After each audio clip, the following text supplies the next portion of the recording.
Okay, Mark, we're live. Can you go ahead and introduce yourself? Yes, my name is Marc Whitmire. I'm a candidate for the U.S. House of Representatives in Tennessee's 2nd Congressional District. Excellent. And then this is at the federal level, right? This isn't the state um, legislature. This is at the federal level. Um, Yeah, that's correct. It's the U.S. House of Representatives, so it is a federal office. right. Okay. Um, so um, I came across you in your interview. You were doing actually, it was more of a panel online with Republican, yourself, a Democrat, a Green Party, and an Independent. And you guys kind of came to common ground on some issues, and that attracted me to that idea of all of us working together. We're all want the best for collectively the country. And that's what made it very interesting to me. So I want to start off with what are your core Republican values? Okay, well, oh, I'm sorry. Go ahead. Yeah, I mean, like, why are you running Republican essentially? Okay, well, I was born and raised a Republican. A lot of areas in the country that are far removed from the South. Again, I am in Tennessee. There's a certain portrayal of Republicans in mainstream media, which is not entirely undeserved. It's unfortunately they always represent people on a federal level who have basically been bought off by corporations and by the elite. So the reason I wanted to remain a Republican is to help actually reinvigorate the Republican Party, make it honorable again. We had a child molester almost get in federal office in Alabama. That shouldn't happen. So whenever I was weighing running, a lot of people wanted me to run as an independent. Well, that's not who I am. All Republicans aren't like you see them on TV. In fact, I've actually met quite a few who are for Medicare for all. Most Republicans are a lot more moderate than people would expect, and so part of it is that, I want to stand up for what I stand for and what the people of Tennessee stand for. And I want people to know that the Republican Party is not all bad, and also I want to be part of the movement to actually fix the Republican Party. It's not going anywhere anytime soon, and so unless we get in there and remove the corrupt individuals, it's just going to keep getting worse and worse. So until we get common sense legislators on both sides, on the Democratic side and on the Republican side, nothing's going to change in this country. And I also believe that we need more perspectives. I was just at a meeting for the Libertarian Party last night, and some of those guys have great ideas too. And the crazy part is they're not allowed on the ballot in Tennessee, nor is the Green Party. So I actually support, more perspectives so that we can have just a coming together of everyone who actually wants to work to help all Americans improve their lives, and not just the big money donors. Yes, excellent. Um, I'll say this, that during the campaign season, there was the TPP was a big issue. And one thing that the Green Party had in common with the Republicans is we didn't want the TPP. And we often Yeah. campaigned in locations, and we had that in common. And we're opposite sides of the spectrum that some people, would see us, but we had something in common that we got achieved actually, ultimately, right? So I think we can do that going forward. I think this is a great thing that you're doing, reaching out to other groups and finding that common ground. Um, so now the issue that really struck me, and again, why I really liked your campaign and was interested in interviewing you, is that you are for um, healthcare for all. Can you tell me about that stance or your stance on healthcare? Yeah, absolutely. My stance on healthcare kind of actually agrees with a lot of Republicans who have begun to see that having private insurance is essentially, handle healthcare for us has not gotten us anywhere good. Prices keep going up and up and up. We keep having benefits go down. I know recently there's been an influx of HSA accounts and high deductible plans and everything else, and it's just, the way I see it, Medicare is very efficient. We've had it since 1965. All the kinks are worked out. It doesn't mean that we don't need to make some adjustments here and there, but for the most part, it works, and it works across the country, and it works at a lower cost, and we can cover everyone. And the biggest benefit in my mind of Medicare for all is it actually allows people to start up businesses a lot more easily. For instance, right now, If you run a business and you supply healthcare for one of your employees that has a family of four, it will cost the business on average about $42,000 a year to supply healthcare. So if you can't afford to supply healthcare for your employees, you can't hire more people. If you can't hire more people, you can't grow your business. So, whenever you actually look at the free market, you have to have competition, which means you have to have a lot of different small businesses being included in the marketplace. And we don't have that with the debacle in healthcare currently. Not to mention the fact it's going to save us a lot of money on taxes as well. A lot of people don't know that the federal government gives about $250 billion in tax subsidies every year to private companies just to provide healthcare for their employees. So taxes get taken out of your paycheck and then sent to your employer to give you healthcare. It makes no sense. So not only are we getting taxed, we're also having to pay co-payments, we're having to pay the premiums, and it just doesn't really make sense. I support capitalism and free market values. However, there are some places, and healthcare is one of them, where the free market doesn't really need to be. It's immoral, in my opinion, because we have this tendency, in a capitalistic society, to want to get profit out of everything, which is completely fine if you're selling tennis shoes or T-shirts or building houses. But when it comes to healthcare, it's immoral to basically dangle it in front of someone's face and say, we've got a cure right here for you, but you're going to have to pay $200,000 to live. So you're putting a price tag on someone's life. It's not just, it's not moral, and it's an infringement on people's liberties, in my opinion.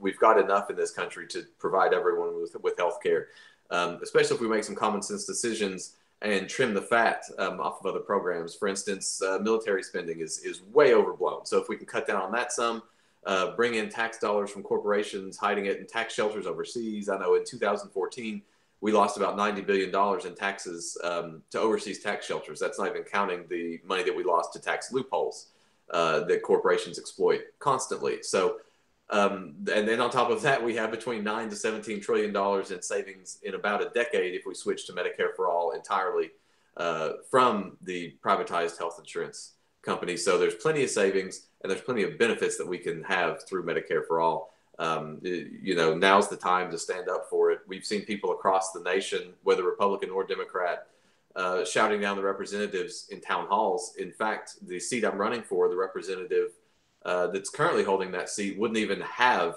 a town hall for healthcare because he said that he didn't want to be yelled at by kooks and radicals. Whenever the common American is billed as a kook or a radical, there's a problem. And that's what I'm here to do is to fix that problem. Excellent. So I like what you said about the moral imperative of healthcare, and that the companies supplying drugs and health services and healthcare, they have undue leverage when it's a basic human need. So you talked about small businesses, that it helps them. I agree with you that I think it levels the playing field, and I think that's what you were saying. How about aspiring entrepreneurs? For instance, if you're looking to start a business, you also can't leave your current employer because you need to save healthcare. There's plenty of conservative values that healthcare benefits. I think of Republicans as the working class, entrepreneurial, and like you said, in favor of the free market. And sometimes the healthcare holds them back. So can you talk about a little bit, for instance, job transition? Oh yeah, I'm in a pretty good place to talk about that because I myself have started up a small business and I lost my healthcare through my employer. Last year I was covered under my wife's, and essentially what we're doing is she's an interior designer. And, I've always been really good working with my hands. So we actually started up renovating homes and reselling them. But unfortunately, you don't get the profit from that until you sell the house. And also, since I'm working for myself, I don't have a healthcare plan from an employer. So I had to have knee surgery last year. And in fact, the surgery that I had to have, I really couldn't continue working on homes because it was hard to kneel and go up and down stairs. And whenever you're renovating a house, those are two things you do constantly. Luckily, I was still on her healthcare plan at that point. Now, after January 1st this year, I lost my health care. And so if I hadn't have gotten that done, I would have had to pay, I think it was somewhere in the range of $30,000 to $40,000 out of pocket to get this knee surgery done. It wound up costing me about 5 grand, which is still a pretty sizable sum. Right. But so if someone's wanting to go out and start their own business, and they're in a position like me where they could be successful and they can do things that is good for the community, and they can be their own boss, but they're completely limited by not having health care. And for instance, right now, if I were to have some sort of a catastrophic injury, I'm going to have to go out of pocket for that. We're kind of almost rolling the dice, because to add me to my wife's health insurance plan would be about an extra $4,000 a year. Generally speaking, I don't have to go to the doctor much. I'm in good health. But again, if something out of the ordinary were to happen, we could have to file bankruptcy for that. And that's what's interesting about Tennessee. Tennessee's number one in the nation for bankruptcies, and the number one cause of bankruptcies is medical bills. So by providing Medicare for all, we're going to open up the market for a lot of people to start up their own business without having to worry about that catastrophic incident that may cost them their life, or cost them their home, their cars, any sort of property that they have. So by instituting Medicare for all, that takes care of that, and it's gonna up the inclusivity of the markets quite a bit, which will encourage competition and in my mind be basically lead us to a healthier marketplace. Awesome. I completely agree with you. And you, great example of why I think it's good for all Americans on both sides of the aisle. So, what bill are you for? Are you for the Affordable Care Act? Are you for Bernie Sanders' new bill? Or are you for John Conyers' HR 676? Oh yeah. I'm actually for Mr. Sanders' bill. HR 676 is really good as well. In that one, they don't quite break down the funding as much. But yeah, whenever it comes to Bernie Sanders, he's been at this a long time. He's very well versed in all things healthcare. So I definitely trust Mr. Sanders. And after looking into everything, I haven't really found one thing about the bill I would change. What's funny is the only pushback that I've really had for Medicare for all was from a Libertarian Party. I was at a meeting for them last night, and they didn't really agree with it. They didn't want their tax dollars going to it. They also don't really want to pay taxes in a lot of instances. Which, I mean, while I agree with, I don't like taxes either. I think they're necessary for society to function. And what's interesting is I got their approval after I had brought up, how would they feel about opting out? For instance, if you didn't want Medicare for all, you wouldn't pay taxes on it, but you could never opt back in. And then even they approved of it because they could see the benefits of Medicare for all, even though they didn't want them specifically. So yeah, for Mr. Sanders' bill, I'm 100% signed on. The only thing I would add is very minuscule, and I don't really think very many people would choose to actually opt out of that system. Yeah, excellent. Yeah, I mean, it was definitely.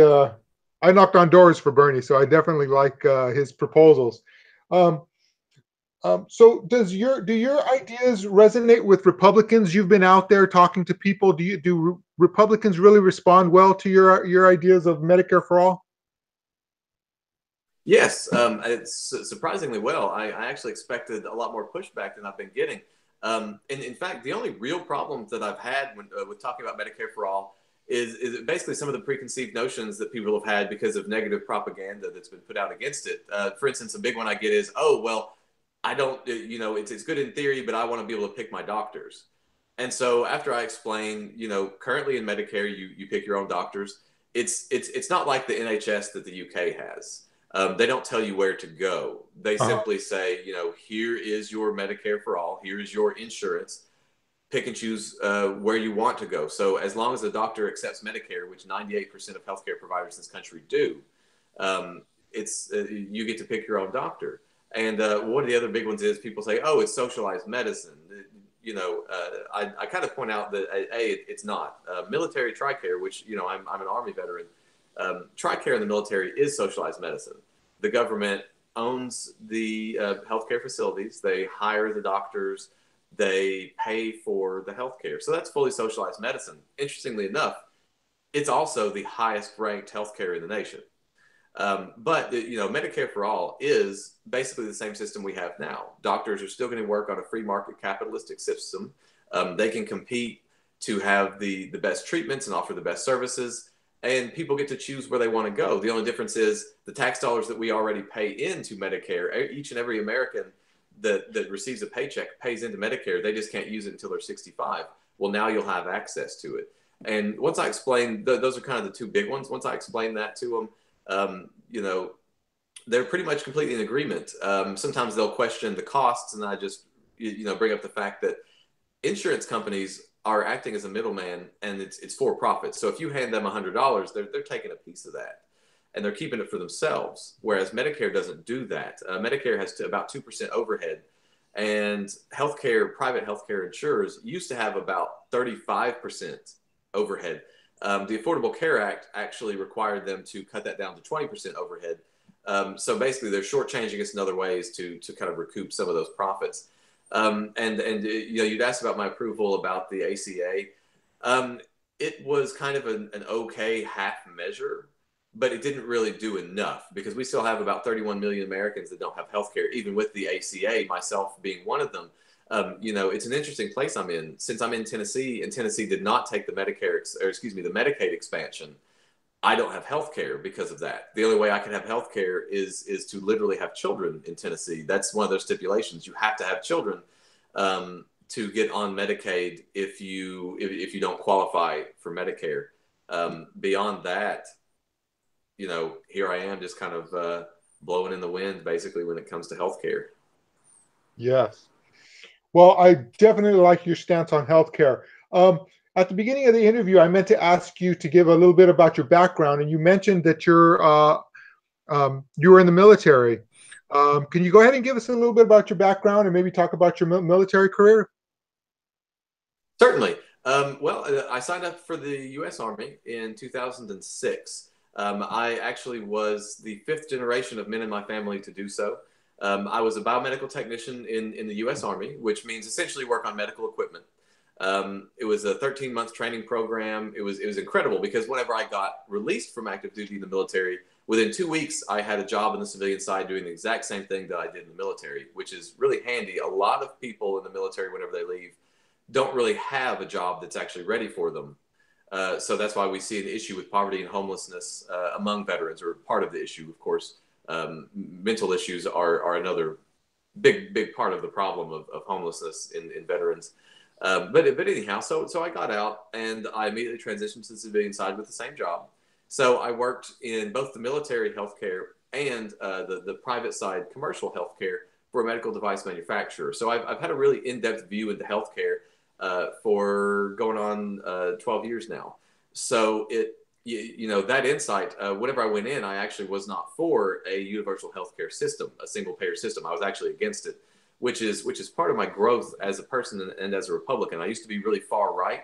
I used to think that social safety net programs were bad. I used to think they were a drain on society, and it's given me kind of a real inside view into what goes on. For instance, whenever we would have medical equipment be replaced, if it was old and decrepit, and I was having to come in and work on it all the time, I would try to get the doctors and the nurses to call for it to be replaced. The interesting thing about that is the doctors and the nurses, the ones who work with this equipment directly, really had no say in what kind of equipment they had and when it needed to be replaced.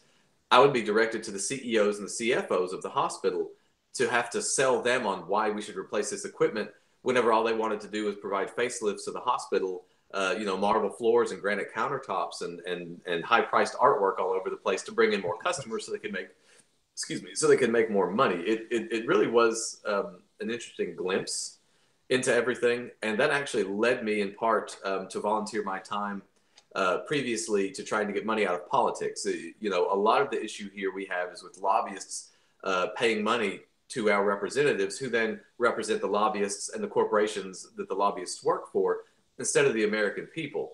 I actually volunteered for a group called Wolfpack for a time, which is basically they're trying to call for a constitutional convention. It's an Article 5 convention through the states to pass an amendment to publicly finance all elections to get money out of politics so that we can actually have our representatives work for the people again. That gives you a little insight into my background of who I am and what has brought me here. It's interesting that during my time volunteering for Wolfpack and sitting down with representatives, state representatives, trying to get them to call for the resolution in the state of Tennessee that really made me decide to run for office. All the representatives I talked to supported me. They said, yeah, we need to get money out of politics. It's drowning out the voices of the American people. And so I would say, great, here's the resolution. Would you please introduce this into the Tennessee House or Senate? And nobody would actually introduce it. They would usually pass the buck. They'd say, oh, well, I'm in real estate. I'm not so much involved in this legal side of things. Maybe you should go talk to so-and-so. And they just kind of pass the buck. So I thought, well, this is odd. We have legislators that won't legislate. We need to get somebody in office that actually will. So I decided to run. But I didn't think that I had the credibility built up yet. So I was looking at going back to law school for constitutional law. And in so doing, I found out it was going to cost me about $135,000, which is, a second home mortgage essentially.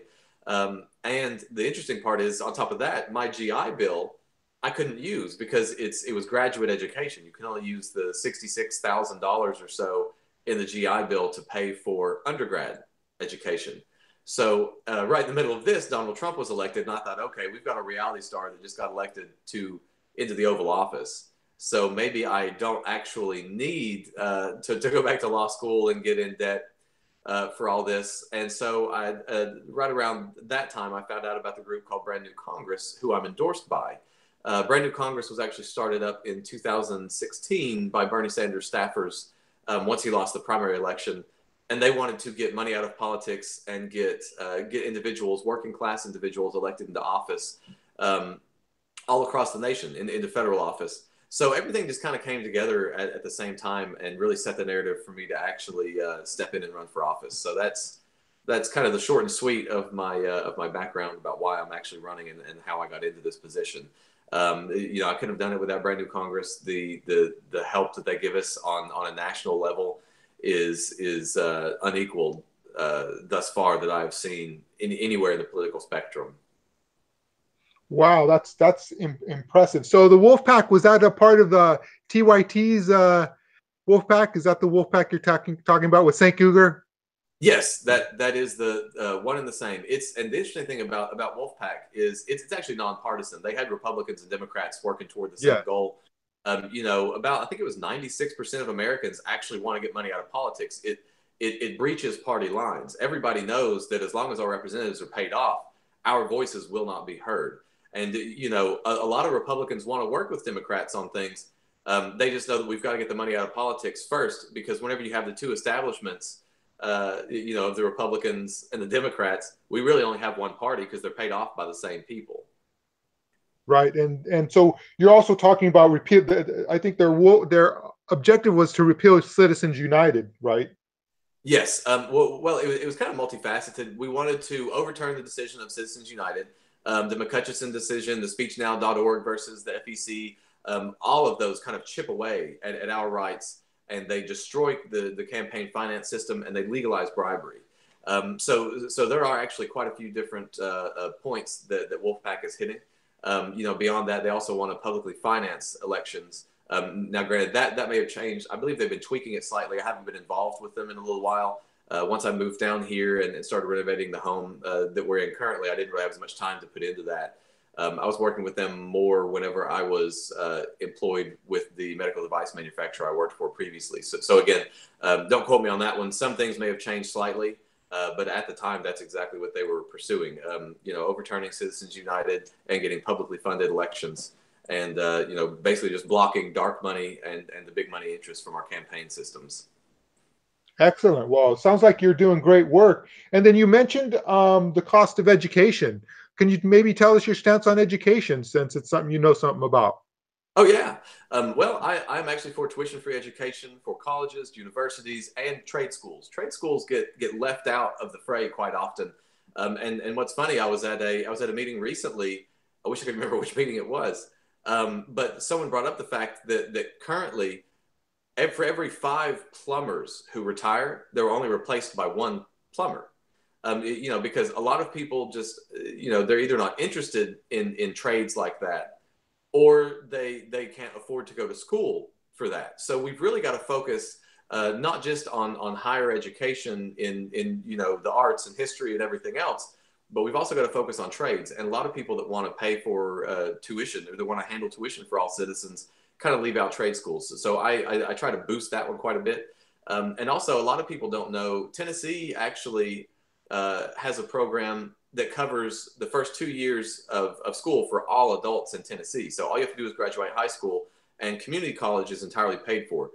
They haven't moved to the university level just yet, but I'm hoping to kind of make that completely null and void by providing it on a federal level. And the funny thing is, a lot of people will kind of question it and say, "Oh, well, how are you going to pay for that?" That's what people always ask. And again, Bernie Sanders was kind of being an innovator in this field, because he said, "Oh, it's simple. I want to tax derivative trading on Wall Street," which, as some of you may know, derivative trading is effectively what caused the crash of 2008. The CDOs, the collateralized debt obligations, I believe is what that stands for, is basically derivative trading. You're placing a bet on something, saying whether it's going to win or lose. Well, Bernie Sanders wanted to tax the derivative trading, which is highly profitable, and they're making money off of nothing. Essentially, it's just gambling. So if we actually tax derivative trading, we'd have enough money to pay for that across the country without raising taxes on anyone, except for the same people on Wall Street that crashed our economy in 2008, and then got almost $1 trillion of taxpayer money to bail them out. Yes, and then you also talked about reducing the military budget as well. Oh yeah, the world as a whole spends about $1.6 trillion a year on a military budget. We as Americans spend about $800 billion a year. So we have half of the world's military budget. We have 6,800 nuclear weapons, when it takes about 25 used at once in a regional conflict to make the Earth uninhabitable for about 25 years. So, we don't need any more nuclear weapons like Trump wants to do. We don't need to revamp the program. We have over 800 military bases all around the world. We don't need those everywhere. We don't need to be a policeman for the world anymore. In my mind, the military should be used to defend us if we're directly attacked, first and foremost. And second, to help address humanitarian missions. For instance, what we had happen in Puerto Rico recently with the hurricane, we have the military who is ready to deploy to situations like that. They have all the equipment. They have everything that they need. We could have been down there immediately providing food and electricity, healthcare for people, and help them to rebuild everything. Yet we didn't use our military for that, because we're stretched so thin all across the world, where we have thousands, hundreds of thousands of troops in Korea. We have people in the Middle East that don't need to be there. So I'm a fiscal conservative, which to me that doesn't mean cut taxes on everyone. It means use the money that you have wisely. And right now we're so broadly stretched, and we're involved in so many different conflicts. If we just cut that out, we can actually take care of our people, and that'll help grow our economy, which is going to be better for all Americans. Awesome. And you say that as a military veteran. That's impressive. Um, so for our labor friends, how do you stand on unions and the living wage? Oh yeah. Well, I support a living wage. The $15 an hour wage, I think, is best. Even though that kind of sells us short. If wages track productivity since the 60s, our minimum wage should be about $22 an hour. If our minimum wage tracked the CEO pay growth, minimum wage would be around $30 an hour. So $15 an hour is kind of a deal for the corporations, and it's also a good deal for us, because we've heard for so long, oh, if you raise wages, you're going to have to cut jobs. Well, I used to believe that because it sort of makes sense. Yeah, they're paying more money out, so they're not going to be able to pay as many workers. Well, what they don't take into account is the fact that everybody's making more money, so everybody's going to have more money to spend in the economy. So you get this recirculation of currency that goes on. Whereas right now, if you get a CEO that's making, $30 million a year, they're not going to be spending that money out in the economy the same way that we would if we're making that money, each individually. Nick Hanauer put it best. Nick Hanauer actually was quintessential in passing the $15 minimum wage in Seattle, Washington. And, Nick Hanauer, in case you don't know, was one of the initial investors in Amazon. He's a billionaire. He's a venture capitalist, but he supports the $15 minimum wage because he knows that when you get more money out in the economy, people have more money to actually buy his products. And he made the point that he makes about 1,000 times what the average American makes per year. And he can't spend 1,000 times the money. He doesn't buy 1,000 times the haircuts. He doesn't buy 1,000 times the pair of shoes. That 1,000 different people could use that money for.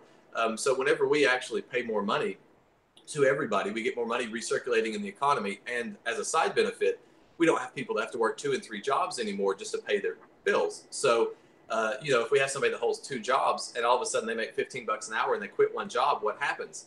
We have a job position that opens up for someone else to come in from outside who might be unemployed and actually get a job. We saw that in Seattle as well. Right now, they have about 2.5% unemployment rate, which is almost a labor shortage. Before they instituted the $15 minimum wage, they had about a 4.6% unemployment rate. And now, because there are so few people without jobs in Seattle, there's actually competition in the markets. So right now, you can get a job as a delivery driver for Jimmy John's and make $19 an hour plus tips, because they're actually having to give better pay to have incentive to bring people in to actually work for them. So it's benefiting everybody all around. This whole trickle down economic theory doesn't work. It hasn't worked ever anywhere in the history of the world, and it's done nothing but bring detriment to American citizens ever since it was implemented back in the 60s, 70s, and more heavily in the 80s. Well, Mark, I'll tell you, you're not just my kind of Republican. You're my kind of um, candidate. Thank you. Definitely for the people. Are there any more issues you want to cover before we wrap this up? Well, I always like to kind of bring up how important it is to focus on moving to 100% renewable energy. That kind of gets lost in conversation because of all these topics we have that are here and now. And a lot of people don't see climate change as much of a threat because, it's down the road. They keep saying that we have to worry about it when the sea levels rise in 2050 and all this kind of stuff. But we have to start working now to stop the effects of climate change, which we've already felt. I live in Tennessee and it's February. Usually it's about 40 degrees right now. It's almost 80 in Tennessee. And I believe a couple of days ago, it was 40 degrees in Los Angeles when it was 77 degrees here. So, climate change throws all kinds of things out of whack. We're already seeing the effects, and we've got to look at moving into 100% renewable energy as quickly as possible. We have a huge fossil fuel industry. Most of our cars still run on gasoline. Many of our homes are heated by natural gas. So we've got to start transitioning now. It's not going to happen overnight. And if we don't handle it right now, we may wake up one day and find out it's completely too late. And, climate change is the biggest threat to the human race that we have currently. We can't just brush it under the rug anymore. Wow, that's amazing. I'll tell you, if the Republicans don't want you, the Green Party would take you in anytime. Well, hey, You hit on all the values of the Green Party. So for people that want to support you in your campaign, do you have a website, and you want to state that website here? I certainly do. Actually, my website and all my social media is basically the same, so it makes it really easy. My website is www.whitmire2018.com. And of course, Whitmire 2018 is all one word. Whitmire is spelled WHITMIRE. And so once you go to my webpage, I believe somewhere up at the top, there will be a link for donations, which will send you to my CrowdPack page. My Facebook page is also Whitmire 2018. And my Twitter handle is Whitmire 2018. And all of my social media at the top has my donation page pinned to the very top. So if you'd like to donate to the campaign, feel free. It should be easy to track down. Excellent. Now I'll go ahead and put your link in the description to this video when I upload it to YouTube, or when it's done processing, because it's already uploaded. And I really appreciate you doing this interview. And I'm impressed with your platform. And I hope your message gets out to Republicans and conservatives, because I think it will resonate with them, and we can get these things done together. Excellent. Yeah. Thank you for doing the interview, Mark. Hey, thank you for having me. Okay.